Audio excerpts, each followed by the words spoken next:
Hello. I'll be discussing religious sanctions for femininity and eroticism in early Christianity. I'll be considering the questions: why were women considered not worthy of life, and why were women classified as disgusting and animalistic? To begin, I will summarize and analyze Mary Magdalene as an apostle of Gnosis, episode 15 of Gnosticism. Mary Magdalene was an original disciple of Jesus, who was woman and given a name. She is thought to have been a reformed prostitute who represents the feminine aspect of the divine, which organized Christianity has worked to suppress for centuries. She possessed a unique relationship with Jesus that represents the unity of male and female divinity that Christianity's God the Father conceals. The Gospel according to Philip classifies Mary Magdalene as Jesus' companion. The apostles resent and question Jesus' love for Mary, as male insecurity is present. In the Gospel according to Thomas, Peter suggests that Mary should leave, as men believed that women were not worthy of life. In response, Jesus promises to make Mary a male. What is an apostle anyways? Well, contemporary Christians would claim that there were 12 male apostles. However, past Christians in early Christianity would not use the term in such a limiting way. The Greek term apostolos means envoy, delegate, or representative, which also means person sent by Jesus to proclaim his message, which is not gender specific, as female apostles existed, including Junia. Magdalene from the village of Magdala in the Galilee is Mary of Magdalene's last name, which means that Mark reports that Mary, along with other women, used to follow Jesus and support him financially, thus alluding to Mary's superior economic and social status in comparison to that of Jesus and the male disciples. Could she be the first female breadwinner? In Matthew and John, Mary is the first disciple to see the risen Jesus, not Peter, making a male versus female rivalry. Mary is called in Christian tradition the apostle to the apostles, because she brought the news of Easter to the apostles. Jesus responded to Peter and the other apostles, "Why do I not love you like her? When a blind man and one who sees are both together in darkness, they are no different from one another. When the light comes on, then the one who sees will see the light, and the one who is blind will remain in darkness." Gospel according to Philip.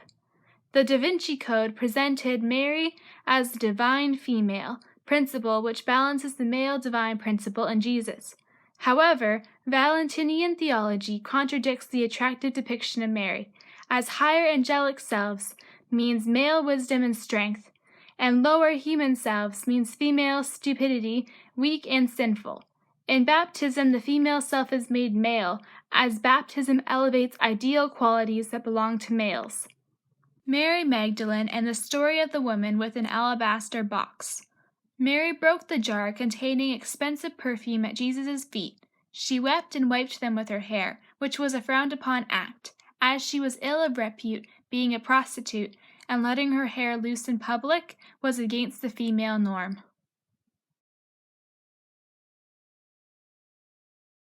The rhetoric of the maternal body in the Passion of Perpetua explains that having a body is vulnerability, that is a universal experience of all women in all historical periods. Humans have anxiety about humans' essential animalistic nature by rejecting the body as disgusting. Instead of accepting the vulnerability as a cohesive species, cultures instead displace the disgust onto women, because the female body is more animal-like, because of menstruation, foulness, smelliness, and contamination, childbirth, and producing milk like cows. Men create a buffer zone between them as superiors and women as subordinate. Projection of the body onto others causes these other people to be viewed as less fully human and more animal than the privileged group, and thus opens these others to the same disregard and susceptibility to violence that animals experience. From Judith Perkins. And no, I ain't taking. We can keep on dating. I keep on demonstrating my love, my love, my love, my love. You love my lady loves.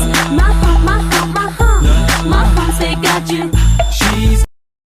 Hey, black-eyed peas, I am not a camel. Hey, hey, come, come, kitty, kitty, you're so pretty, pretty. Don't go, kitty, kitty, stay free.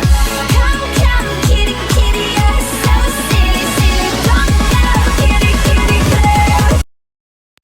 Hey, Avril Lavigne, I am not a cat. I am a woman. The virgin birth of Jesus. Women's bodies are shamed, but needed to produce male offspring and to feed them. Sadly ironic, is it not? Tertullian argues that it is biologically impossible for Virgin Mary to be a virgin, as breast milk only flows when menstrual blood has been distilled into milk. Was Christ's flesh the product of a real, disgusting, and animalistic pregnancy? My hips are connected to my stomach. My stomach is connected to my chest. But where, oh, where are my lips? My body is connected to my heart. And every little piece is such an important part. Women should be respected, and women should feel confident in their bodies, and should never be classified as animals in any time period.